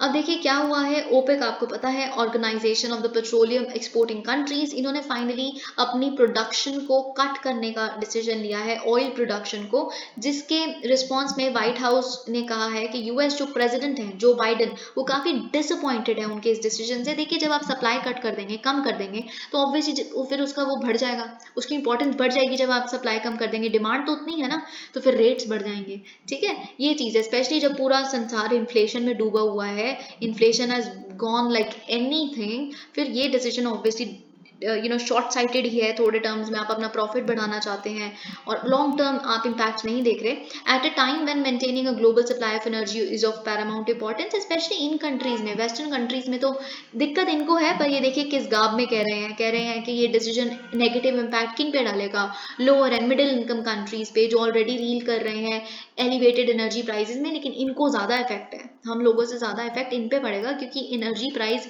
जो बिल हैं इनके राइज हो रहे हैं, लिस्ट ट्रस्ट इसी को तो कम करने की बात कर रही है, ये सब कुछ। ओपेक प्लस आपको पता है, ओपेक प्लस जो है उसमें डेफिनेटली इंक्लूडेड है रशिया भी, तो ये चीज़ आपको पता है। तो और इनका जो डिसीजन सुनाया गया है डेफिनेटली ये जो प्राइस कैप की बात चल रही है कि रशिया से जो ऑयल लिया जाएगा उस पर एक प्राइस कैप लगेगा, जो G7 कंट्रीज हैं, आपको पता है OPEC plus is actually led by Saudi Arabia, right, जो गल्फ कंट्रीज हैं बेसिकली। तो उन्होंने डिसाइड किया है उसको बेसिकली इवेड करने के लिए, जो रशिया पे कैप लगेगा, एक स्टेप है ये। It would cut production by 2 million barrels per day, so that way. देखिए अभी तो वैसे रेट कम ही चल रहे थे, पहले जून में अगर हम देखें तो $120 पर बैरल था, अभी $90 पर बैरल था, तो इसलिए थोड़ा सा उनका वो कम हो गया, तो उसको बढ़ाने की बातचीत चल रही है। Alright, now we will move on to this article is important क्योंकि हमें CBIC के द्वारा लिए गए जितने भी steps हैं हम डिस्कस कर रहे हैं पिछले कुछ टाइम से। CBIC mulls more obligations for undervaluing imports, बहुत इंपॉर्टेंट है, मैंने आपके साथ डिस्कस किया है कैसे GST में से जो क्रिमिनल प्रोविजन है उसको हटाना, और भी बड़ी सारी चीज़ें हम देख रहे हैं, जो भी इन्होंने अपर रेंज बढ़ा दी, 2 करोड़ कर दिया कि अब उसी के बाद क्रिमिनल प्रोसीडिंग्स चालू करिए and all of that. So in that series only this becomes important. Importers जो हैं जो बेसिकली क्या करते हैं, कभी कभी अंडर डिक्लेयर करते हैं कि वो जितनी भी इंपोर्ट कर रहे हैं चीज़ें उसकी वैल्यू कम बता देते हैं ताकि इतनी उनको इंपोर्ट ड्यूटी ना भरनी पड़े, कस्टम ड्यूटी इतनी ज़्यादा ना भरनी पड़े।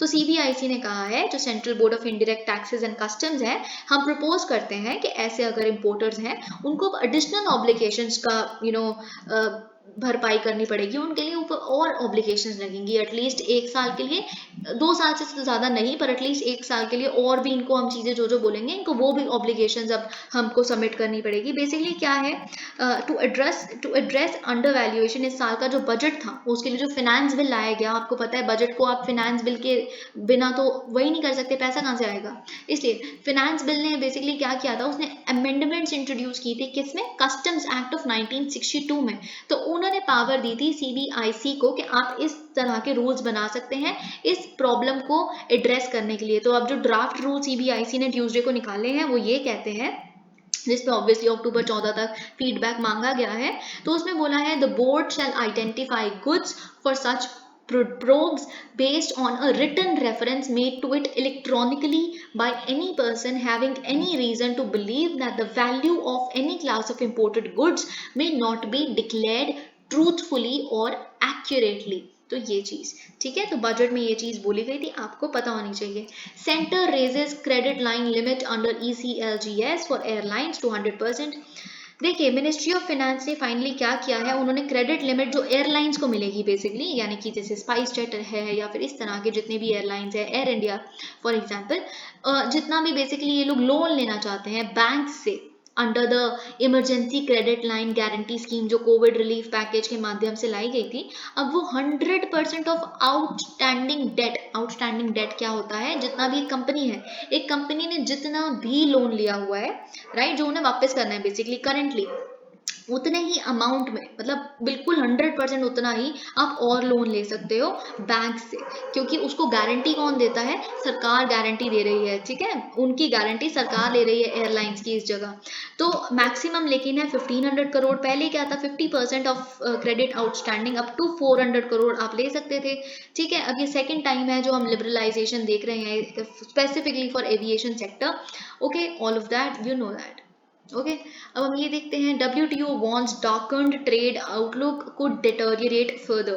तो WTO ने क्या कहा है, फोरकास्ट किया है कि एक स्लो डाउन हम देखेंगे ग्लोबल ट्रेड ग्रोथ में नेक्स्ट ईयर एज शार्पली, हम क्या होगा बेसिकली, ग्लोबल ट्रेड ग्रोथ कम क्यों होगी, क्योंकि जो एनर्जी प्राइसेस है वो बहुत ज़्यादा है, फूड प्राइसेस वो बहुत ज़्यादा है, इंटरेस्ट रेट राइज हो रहा है, इंटरेस्ट रेट बढ़ेगा तो इम्पोर्ट डिमांड कम हो जाएगी, है ना, ऑल ऑफ दैट, ठीक है। तो ये सारी चीज़ें तो डेफिनेटली इन्होंने बोला है कि और भी ज़्यादा कॉन्ट्रैक्शन हो सकती है। इनफैक्ट अभी तो हम कह रहे हैं कि ग्रोथ रेट कम होगी, ट्रेड की आपस में जो कंट्रीज एक दूसरे के साथ इंपोर्ट एक्सपोर्ट करती हैं, बाई चांस जो यूक्रेन वॉर है और बिगड़ गई तो कॉन्ट्रैक्शन भी देख सकते हैं, यानी कि जो इतने सालों से मतलब जिस लेवल पे ग्रोथ तो छोड़िए, जिस लेवल पे ट्रेड हो रहा है उससे नेगेटिव जा सकता है, ये इन्होंने कहा है। The trade body said on Wednesday that the merchandise trade, यानी कि जो गुड्स का ट्रेड होगा बेसिकली, वो इंक्रीज हो जाएगा बाय 3.5% दिस ईयर।